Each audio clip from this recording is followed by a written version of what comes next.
our audience, Teresa, are speakers, business owners, many meeting professionals.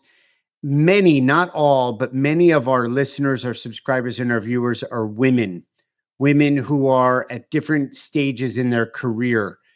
Talk to us a little bit about, what it was like being the first female White House chief information officer, but from the perspective of where you were in your career, um, your concerns and considerations going into that, and how you navigated those waters. Sure. No, thanks. It's a great question, and it's interesting because I think I got my early start in dealing with sort of objections and rejections by being a Girl Scout and selling Girl Scout cookies door to door. And I know a lot of times people will go into the office or go online and say, "Buy my kids cookies." My parents were like, "No, you want to sell the cookies? You sell the cookies yourself. You knock on the doors. You do the deliveries." You do it. And so a lot of times I would get I call it objections and rejections, but it was a really great life lesson to be able to get somebody one, like you can see them, like I see you, I'm knocking on your door. I just want to take a moment of your time. And who doesn't love Girl Scout cookies, right? And I so know.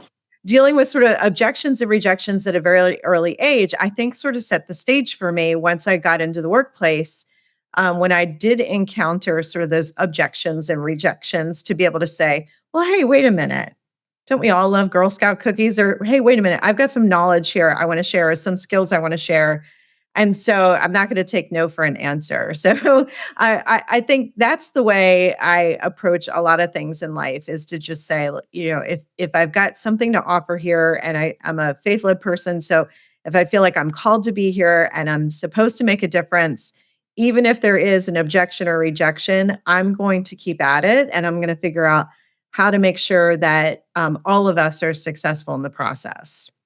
That's a great origin of that all because, I myself, I had a paper route and it was the same thing. I would I would want to get more houses on my route and try to expand my route to make more money, to do the things that I wanted to do as a young kid. And, you go out there and you have to, you're exposed, you're vulnerable, you're open, and the rejection is such a great, training ground to get that. I don't even know if it's thick skin, just to understand that that's part of the process.